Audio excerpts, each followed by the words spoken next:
Tetris is one of the most popular games in the world. Even after more than 30 years since its initial release, you'd be hard-pressed to find someone who hasn't played it, let alone haven't heard of it. Being the best-selling game of all time, its success is undeniable. However, does it deserve to be so well known? What aspects about it makes it so popular? And is it the best game of all time? Personally, I believe so. Before I can start, I do want to make my criteria for best game ever known.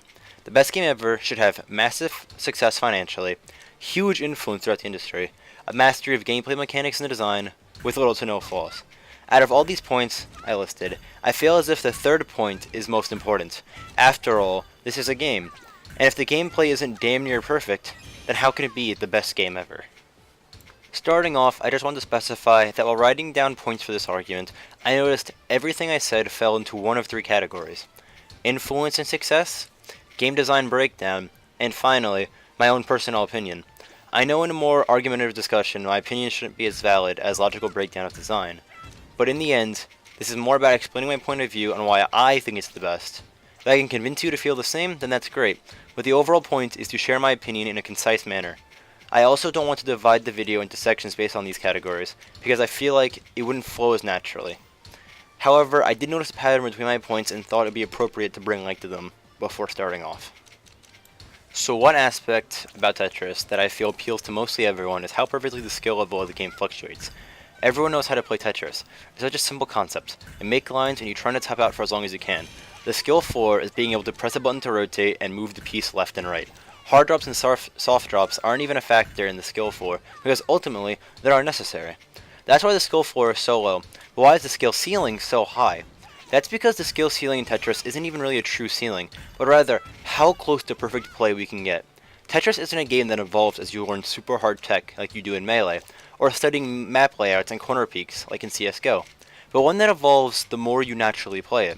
You get used to the game, and the more you get used to it, the faster you play and the longer you last. It's a steady, natural progression, which is something I feel no other game has captured nearly as perfectly as Tetris.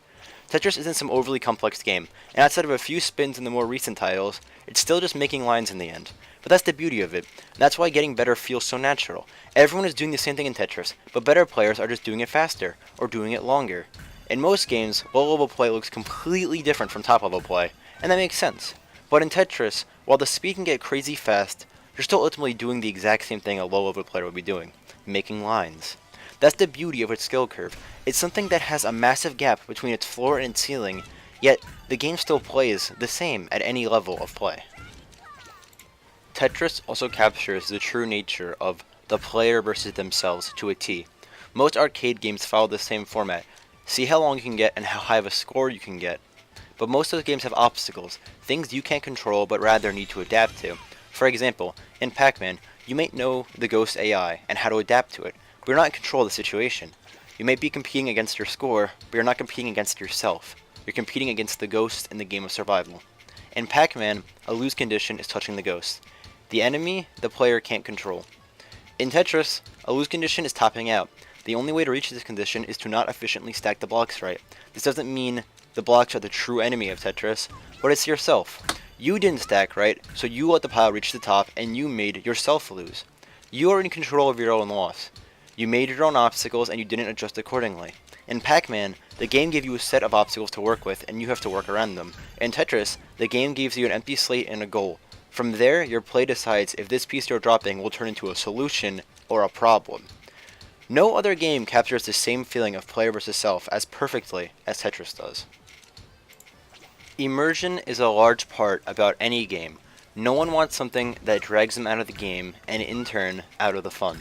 While most other games will immerse you with their fantastic world building, relatable and realistic characters, and giving the player an integral role to play in the story, Tetris does it with its fascinating gameplay. Now out of all my points, I feel like this is the one most people would hesitate to see eye to eye on, but please let me explain. When I mean immersed, I just mean it's the game that drags the player in and keeps them there. Not so much the more traditional feeling where the player is immersed into the world around them, but rather they're immersed into the game itself. Some games are easier to step away from than others. I could be playing Pokemon or Fire Emblem and do something else like talk to someone and hold a conversation, or I could easily just pause the game and go off to do something else whenever I needed to. When it comes to Tetris, I find that much harder. I find myself getting lost in the gameplay. focus intently on the falling shapes and finding myself more and more oblivious to the world around me. I've had times where I've accidentally lost all track of a conversation because I was so immersed into the Tetris game I was playing at the time. Now, this could be because I have ADHD, but I've also seen this happen to friends of mine, so I can't help but feel this is a trend with the players of the game. That's the kind of immersion I mean. And despite Tetris' simple style of gameplay and lack of a true world for the player to live in, the perfected gameplay still manages to drag players in and hold on tightly. Also, I wanted to mention this sometime throughout that last paragraph, but I really couldn't find a place for it, so I'm just going to add it in at the end right here. I feel the Tetris effect is the perfect example for showing how immersive Tetris' gameplay can really get. If you don't know what it is, the Tetris effect, or Tetris syndrome, is a common side effect from playing too much Tetris, where the player will start to see real-world objects as tetraminos. Now, if that's not considered immersion, then I honestly don't know what is. Going back into the topic of game design, Tetris manages to do many things right. Tetraminos are geometric shapes designed in a way where they fit together in an 8x8 space perfectly.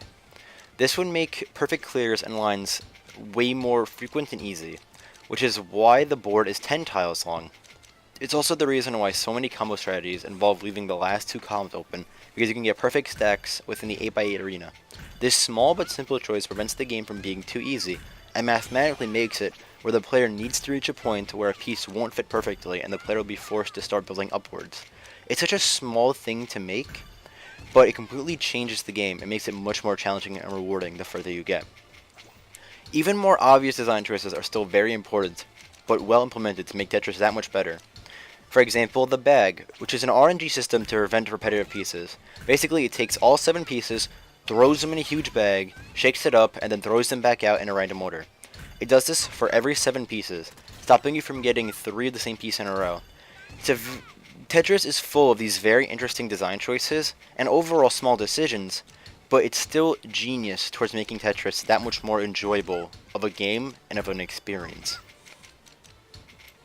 Feedback is a very important part of the game.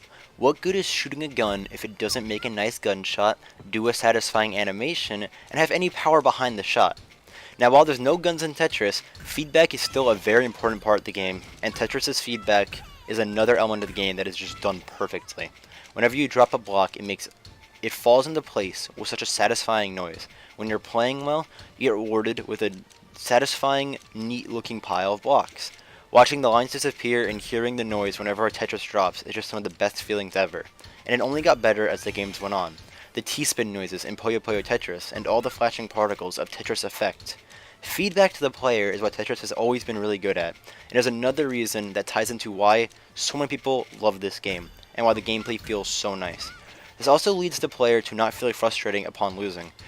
I already discussed the feeling of player versus self and how the drive for self-improvement is the main reason people keep playing, but at the same time, if you combine all these satisfying feedback, it makes the player want to play more. Losing subconsciously denies the player of all these little feel-good moments, and leaves the player wanting more.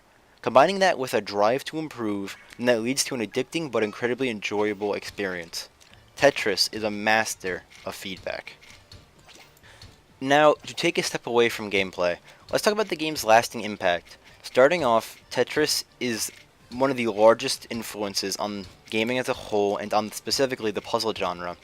So many games take clear design choices from Tetris, making combinations of 4 objects in Puyo Puyo, using color as an indicator like in Bejeweled, the grid-like format of Candy Crush. Now, I know everything I said here can apply to any of those games, but this is something that was all popularized by Tetris. We also can't forget that Tetris is the best-selling game of all time. Obviously, it has a massive part in the industry, or else it wouldn't hold this prestigious title. Tetris was, and still is, such a widespread phenomenon that it's been used several times as a basis of, or as a tool for many scientific studies, which is a part of the reason the Tetris effect was even found out. Only a truly great game could have such a large impact on society as a whole that it needed to be studied. Now, these are all reasons as to why Tetris is a good game, but why is it the best game? I believe Tetris is the best game because it manages to do all of what I just listed off its gameplay alone. Many other contenders for the best game ever used its story, or its advertising, or the amount of features it's had as its claim to fame. but Tetris had a mastery of game design and the world recognized it. It is not a game that's remembered for being a grand adventure. It's not a game that's remembered for telling an amazing story. It's not a game known for its complex mechanics and high execution. It's not a game known for its revolutionary battle system. It's a game remembered for being a damn good game, and that's it. There is no flaw with Tetris' gameplay, and its simplicity works to its favor in this case. I can think of a problem for any of my top games, and any of the top selling games. Mario Odyssey has a low skill ceiling outside of glitches and many repetitive missions. TF2 has suffered from developer issues and negative recent updates, on top of a shrinking community and a steep initial learning curve. Grand Theft Auto 5 lost its focus for single-player content, has a massive microtransaction issue, and overcomplicated an online open-world sandbox in an unfun way, etc., etc. But when I critically try to think about Tetris, and really look for a fatal flaw, I honestly can't think of one. The thing is, Tetris is so simple, it doesn't overcomplicate things, meaning that there isn't much to do wrong. What Tetris does, it does perfectly, and I can't think of another game that does everything on its cartridge perfectly. To me, Tetris is the best example of why games should be considered art. When I see people discuss games as art, many examples focus on the kind of games that tell riveting stories or look absolutely beautiful with their graphics. But to me, that's not what makes a game considered art. Paintings are considered art for its mastery over the act of painting and for what they ultimately look like. Novels are considered art for their masterful writing, storytelling, and world building. To me, games are considered art for their masterful gameplay. And Tetris is art.